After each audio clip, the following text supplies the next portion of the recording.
J'espère que vous m'entendez bien. Donc, je m'appelle Baptiste, je suis ingénieur au Shift Project et à l'EHESP, donc l'école des hautes études en santé publique. Et je vais vous présenter le rapport qu'on a sorti au Shift Project qui s'appelle Décarboner la santé pour soigner durablement. Donc ça va durer à peu près 20 minutes et après il y aura 10 minutes de questions-réponses. Et donc voilà, juste pour commencer, un mot sur le Shift Project. On est une association. Notre objectif, c'est d'éclairer le débat public sur les enjeux du climat et de la transition énergétique et écologique. Notre méthode, c'est qu'on publie des rapports, des gros rapports en PDF sur les différents secteurs économiques français, notamment ici sur le secteur de la santé. C'est le rapport que je vais vous présenter aujourd'hui. Donc juste avant, une petite introduction sur le changement climatique. Alors le changement climatique, vous connaissez à peu près tout ce que c'est. C'est quelque chose qui est d'origine naturelle à la base, mais qui est perturbé par des émissions de gaz à effet de serre d'origine humaine, notamment le CO2 et aussi dans une bonne proportion du méthane. Pour commencer, alors je ne sais pas si vous voyez le point commun entre ces différentes images qui représentent des activités du secteur de la santé. Donc on a de la mobilité, on a la construction de bâtiments, aussi c'est le nouveau CHU de Reims. On a des personnes qui sont habillées avec du textile, des équipements de protection individuelle, donc des masques, etc. Et on a enfin une moissonneuse-batteuse, ce qui représente l'alimentation qui peut avoir lieu dans les différents établissements de santé. En fait, toutes ces différentes activités, elles vont induire des émissions de gaz à effet de serre, que ce soit directement ou indirectement en amont. En fait, toutes les activités qui ont lieu dans le système de santé et ailleurs induisent des émissions directes ou indirectes de gaz à effet de serre. Quelques ordres de grandeur sur les émissions de gaz à effet de serre. Je ne sais pas si vous voyez ce que ça fait un baril de pétrole. C'est quelque chose qui fait à peu près 1 mètre de haut. Tous les jours, on consomme l'équivalent de 6 fois le diamètre de la Terre en barils de pétrole alignés. Ça, c'est tous les jours. C'est juste le pétrole. Pour le charbon, c'est à peu près pareil.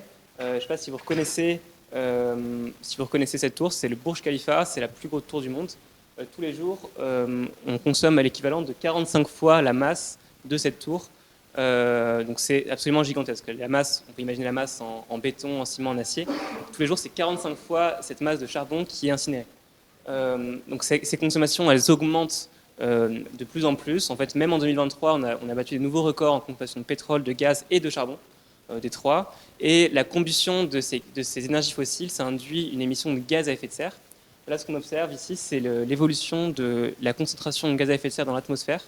Ce qu'on peut observer, c'est deux choses. La première, c'est qu'on atteint des niveaux qui n'ont jamais été atteints dans les 800 000 dernières années. Là, on est au-dessus de 400 parties par million dans l'atmosphère, alors qu'avant, les records, c'était en dessous de 300. Ça, c'est la première chose. La seconde chose, c'est que l'intensité de cette évolution est également inégalée. En fait, on a une évolution qui est extrêmement rapide, qui a lieu sur une échelle de temps d'à peu près 100 ans, alors qu'avant, l'échelle de temps d'une évolution, c'est plusieurs dizaines de milliers d'années. Ça, c'est des choses qu'on observe et ça induit une augmentation de la température. Là, on est déjà, vous le savez tous, à plus 1,2 degré. En France, c'est encore plus parce que les zones continentales se réchauffent plus vite que les zones océaniques. On est à peu près 1,9 degré en France de réchauffement et ça va augmenter dans les prochaines années, quoi qu'il arrive. Donc cette augmentation de température, elle a des effets sur la santé et sur la vie des personnes. L'un des effets, c'est voilà, je ne sais pas si vous regardez la carte de droite, c'est l'état de l'Europe actuellement. Donc on a des forêts tempérées pour la plupart de l'Europe. Si vous regardez la carte de gauche, maintenant c'est l'Europe il y a 20 000 ans. Donc c'était complètement différent. En fait, c'était une grande toundra. On pouvait aller chez nos voisins anglais à pied parce qu'il n'y avait pas la Manche. L'océan était à 720 mètres. Les pays nordiques n'existaient pas. C'était un grand glacier de 3 km d'épaisseur. La différence entre ces deux Europes, c'est uniquement 5 degrés de différence. Il faisait seulement 5 degrés plus froid entre l'Europe d'il y a 20 000 ans et l'Europe d'aujourd'hui. Donc en fait, les conséquences qu'il y a avec quelques degrés d'évolution, elles sont assez inimaginables. Et selon différents scénarios, on pourrait arriver d'ici la fin du siècle à plus 4 degrés d'augmentation. Donc en fait, les conséquences, elles sont difficilement imaginables. L'une des conséquences qu'on pourrait avoir, c'est des migrations de masse, par exemple. On peut estimer que d'ici 2050, il y a à peu près 10% de l'humanité qui vivent dans des conditions où la chaleur et l'humidité ne permettent pas la vie humaine, sans climatisation. Et donc, en fait, ça induirait, sans avoir le choix, des migrations de masse de 10% de la population mondiale, donc 800 millions de personnes qui ne pourraient plus vivre dans les lieux où ils vivent actuellement. Pour la santé, c'est pareil. En fait, on a une relation bilatérale, on a un vrai cercle vicieux, où on a un tas de conséquences du changement climatique que vous connaissez tous, que ce soit l'augmentation de maladies chroniques avec des coups de chaleur, on a des maladies infectieuses qui se développent avec notamment liées au développement des moustiques. Ça va accroître la pression sur les systèmes de santé. On a de plus en plus de pression, et on l'a vu en Espagne avec les inondations désastreuses. Ça augmente la pression sur le système de santé. Cette pression, ça va induire un besoin qui augmente en ressources pour le système de santé. Et cette consommation de ressources, et notamment d'énergie fossile, ça va augmenter la pression sur le climat. Donc on a un vrai cercle vicieux. Et c'est face à ce constat-là qu'on a choisi au Shift Project d'étudier le système de santé. Et c'est pour cette raison qu'on a fait un rapport sur le sujet. Donc, la première chose à faire, c'est établir un diagnostic. Et le diagnostic en environnement, c'est souvent ce qu'on appelle un bilan carbone. C'est ce qu'on a fait pour le secteur de la santé. Donc, ce qu'on a pris en compte, c'est tous les établissements, également tous les intrants de ces établissements qui peuvent être notamment les produits de santé, les médicaments et les dispositifs médicaux. Donc, si on regarde le résultat de nos calculs, on a estimé que l'empreinte carbone du système de santé, c'est à peu près 49 millions de tonnes de CO2. Donc ça ne vous dit pas forcément grand-chose, 49 millions de tonnes, mais c'est à peu près 8% des émissions nationales. C'est à peu près 2 fois les émissions du secteur du textile en France, donc tous les textiles que vous portez actuellement, y compris les textiles importés. C'est à peu près 5 fois les émissions de la filière ciment-béton en France. Donc voilà, c'est assez gigantesque, c'est complètement pas négligeable. 87% de ces émissions, c'est des émissions qui sont indirectes. Donc on va voir ce que c'est plus en détail juste après, mais voilà, c'est plus difficile d'agir sur ces émissions-là. Et la moitié de ces émissions-là, c'est sur les médicaments et les dispositifs médicaux, les produits de santé et notamment les dispositifs d'optique. Si on regarde plus en détail ces émissions-là, alors ce qu'on observe ici, c'est la répartition de ces émissions. Donc chaque barre, ça représente une catégorie d'émissions, ce qu'on appelle un poste d'émission. La couleur des barres, c'est ce qu'on appelle les scopes. Vous connaissez peut-être notamment le scope 1, c'est les émissions directes. Scope 2, c'est les émissions liées à l'énergie, mais qui sont indirectes, donc qui ont lieu en amont. Et le scope 3, ça va être toutes les autres émissions indirectes, donc où il n'y a pas directement de la CO2 qui s'échappe de chaudières ou de cheminées, mais des émissions vont avoir lieu avant ou après. Par exemple, l'alimentation, on n'a pas d'émissions de CO2 quand on mange un repas. Par contre, il y a des émissions qui vont avoir lieu en amont via la logistique, via tout le système agroalimentaire pour produire cette alimentation. Et également, ce qu'on observe, c'est des barres d'incertitude, parce qu'en fait, on a un véritable manque de données sur ces émissions-là, sur ces différentes activités. Donc, il y a des marges d'incertitude assez grandes, notamment pour les produits de santé.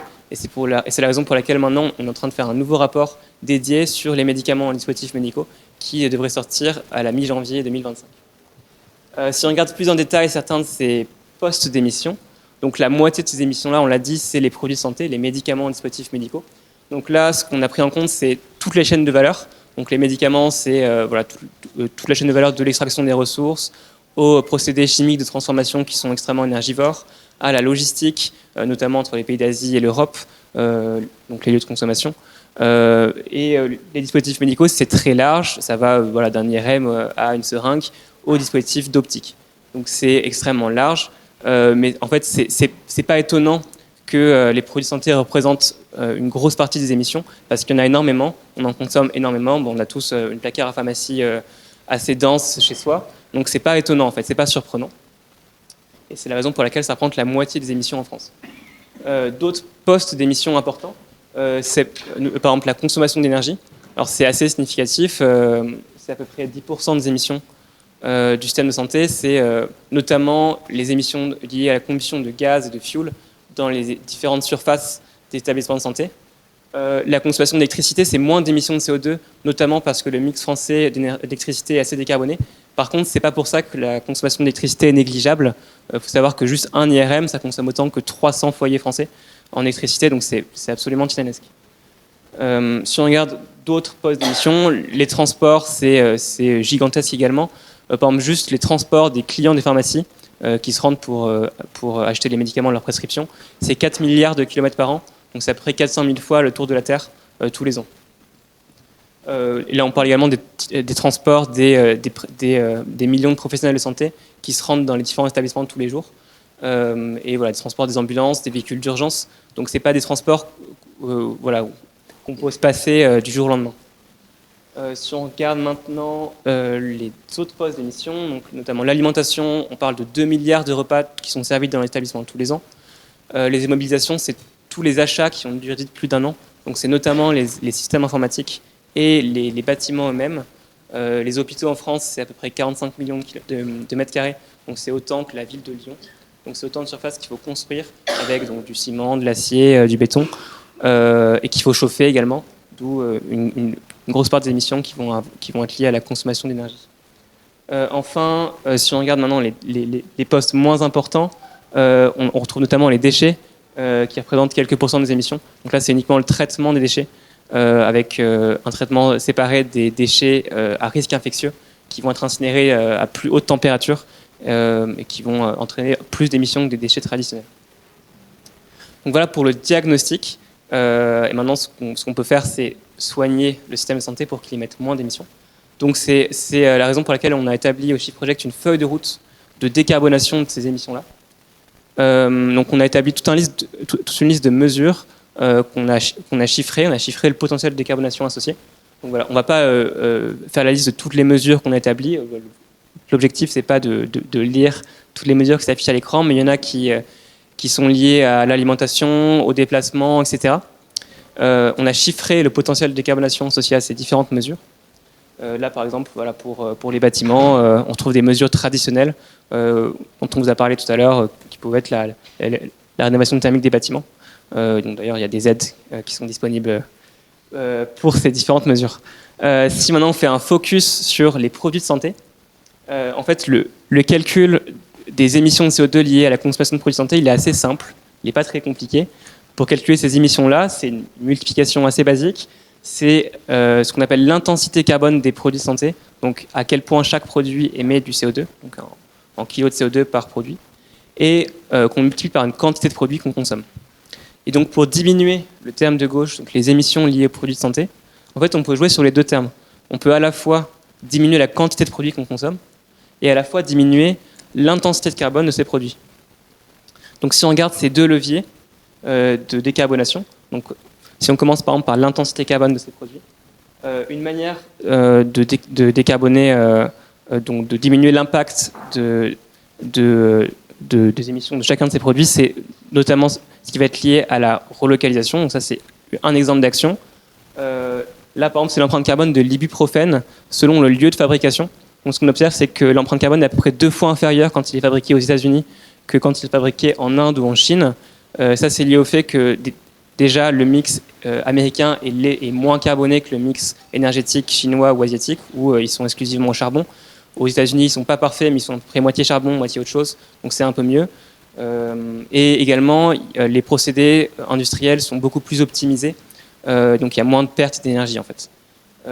Là, ce qu'on pourrait imaginer, c'est que si l'ibuprofène était produit en France, les émissions de CO2 liées à la fabrication pourraient être, j'imagine, beaucoup moins grande, étant donné le mix énergétique qu'on a en France. C'est à peu près la même chose sur les dispositifs médicaux liés à l'optique. Donc là, c'est des résultats intermédiaires, donc à prendre avec des grosses pincettes, mais pour les émissions de verre optique, donc on publiera ces résultats de manière plus précise dans le rapport qui va sortir mi-février. Là, vous voyez une première version en exclusivité.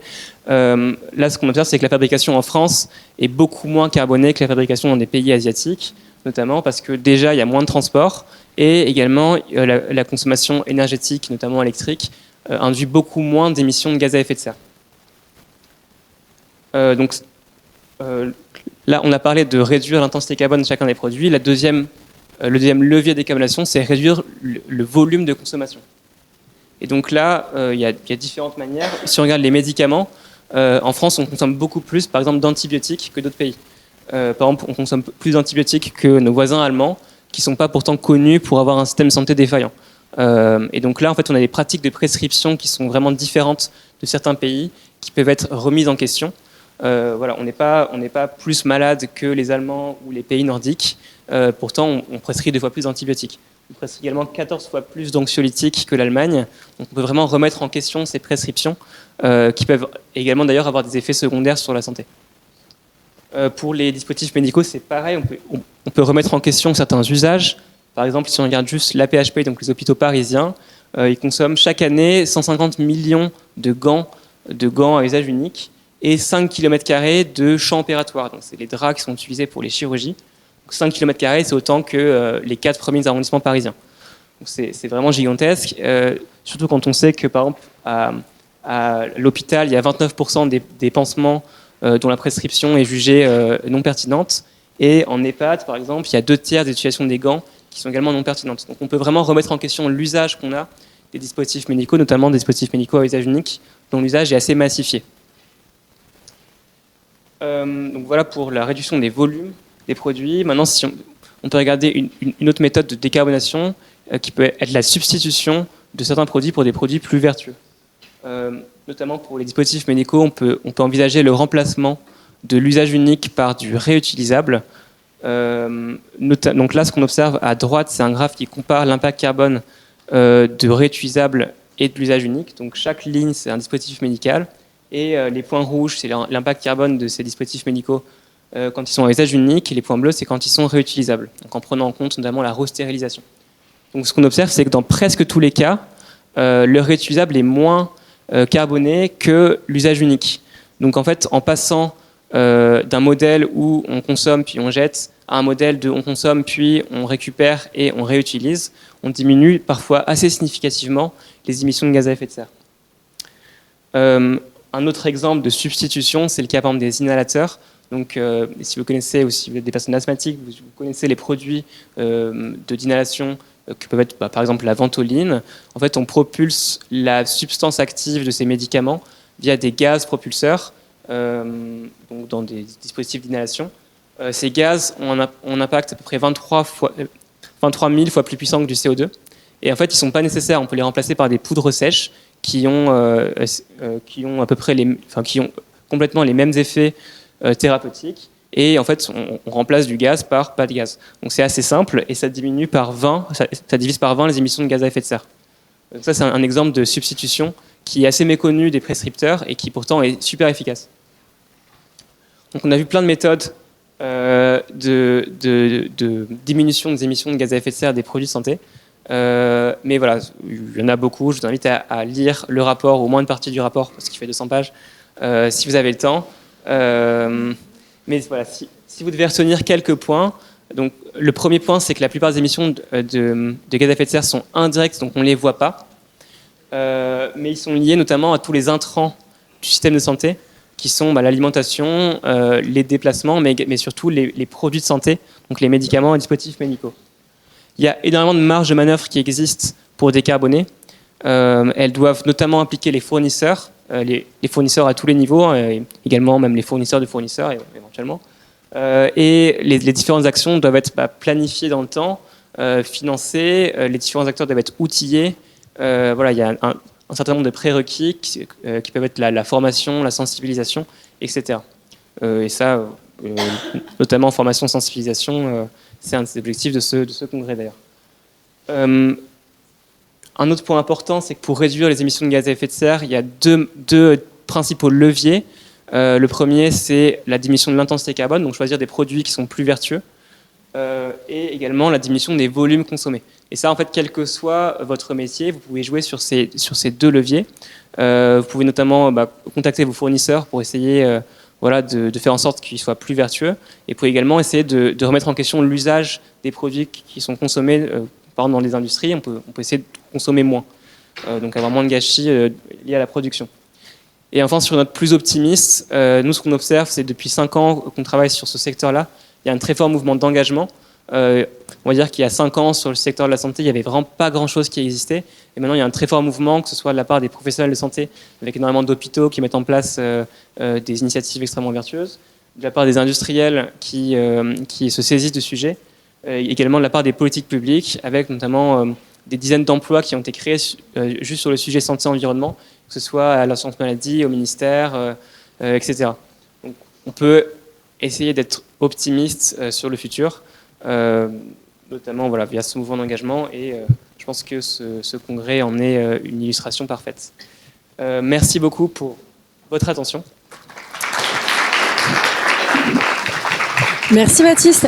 Est-ce que vous avez des questions sur cette belle présentation que Baptiste vient de nous faire ? Moi j'en ai une.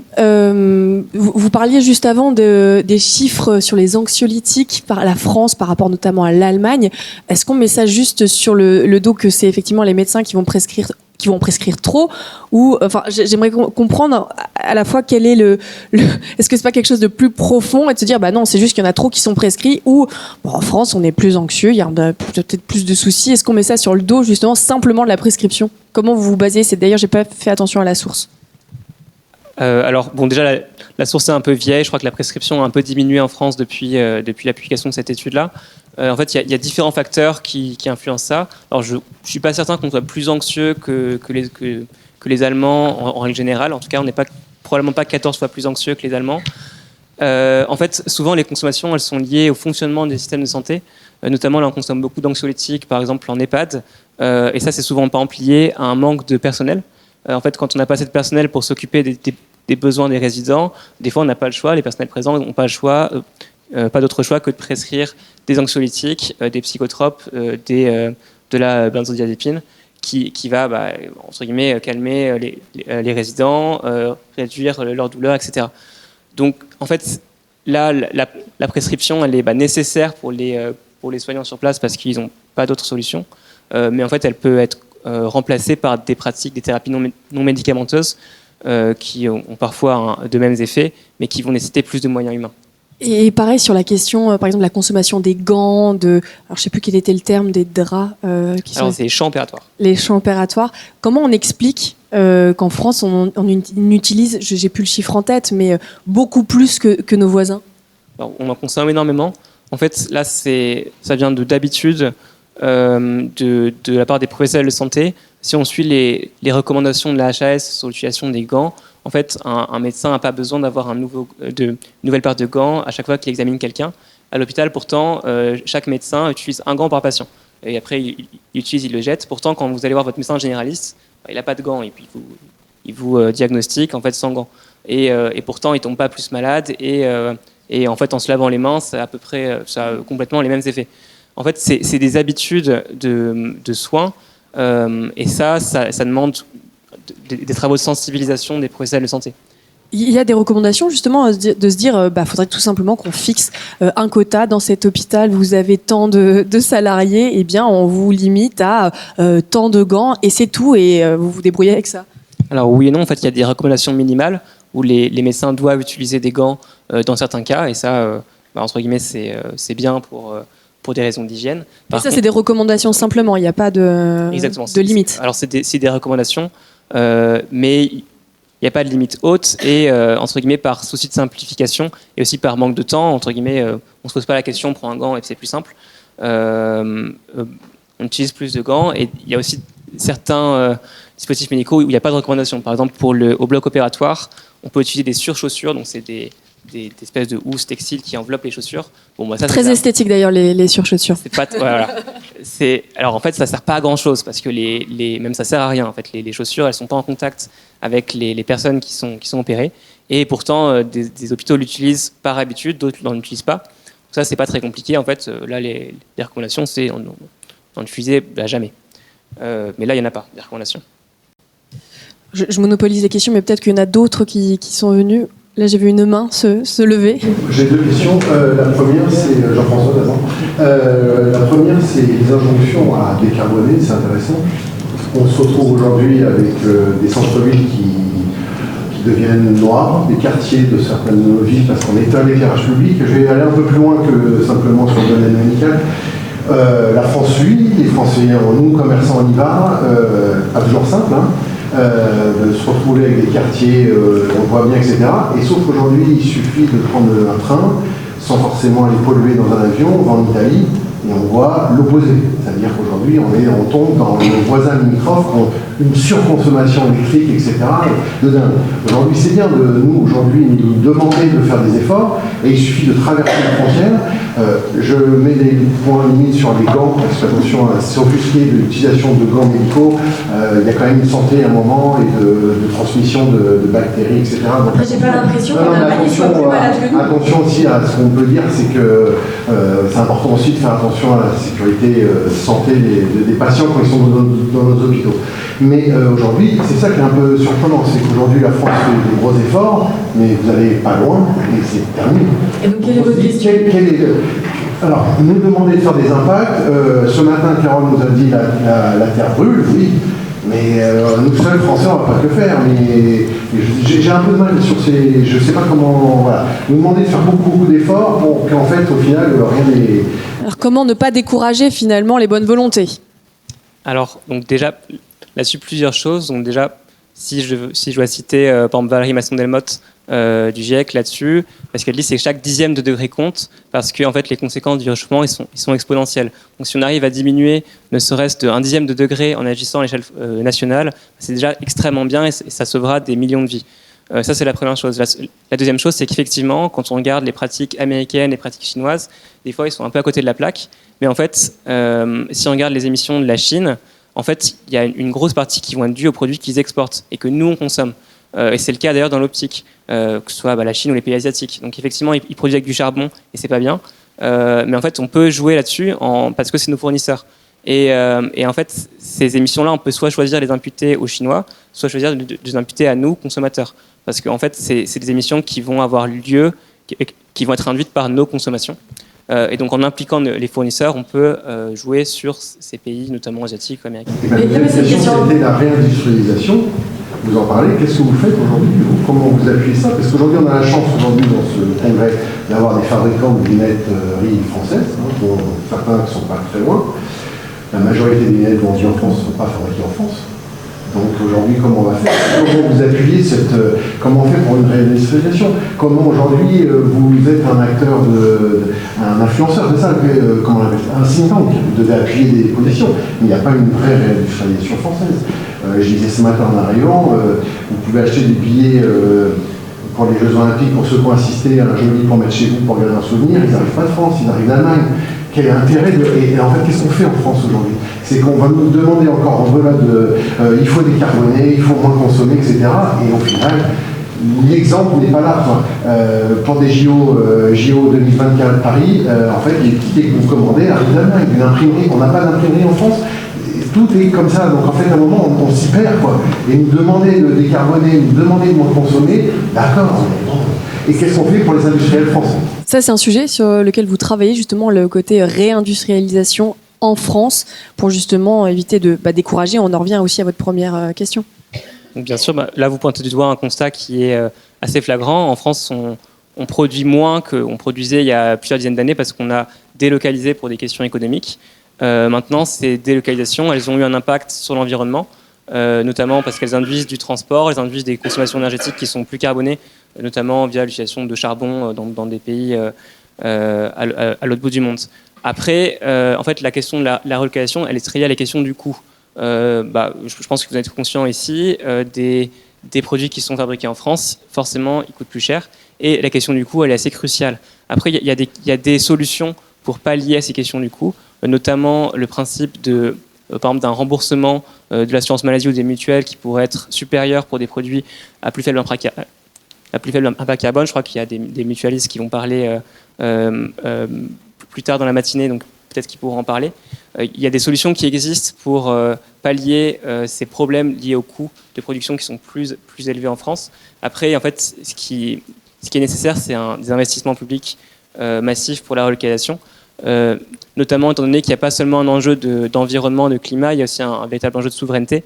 Là, on l'observe sur les produits de santé, avec des ruptures qui sont assez importantes, notamment sur les antibiotiques. Donc il n'y a pas juste des questions environnementales, il y a une question de souveraineté et de résilience. Est-ce qu'il y a d'autres questions? Est-ce qu'on connaît la part de l'optique lunetterie dans tout ça? Pas encore. Là, je vous invite à lire le rapport intermédiaire qu'on va publier à la mi-janvier prochain. Donc on est encore dans nos calculs, mais on pourra donner des chiffres là-dessus dans les prochains mois. Eh bien, s'il n'y a pas d'autres questions, merci Baptiste Verneuil. Je rappelle que vous êtes ingénieur à l'École des hautes études en santé publique et que vous pilotez pour le Shift Project l'étude sur les dispositifs médicaux.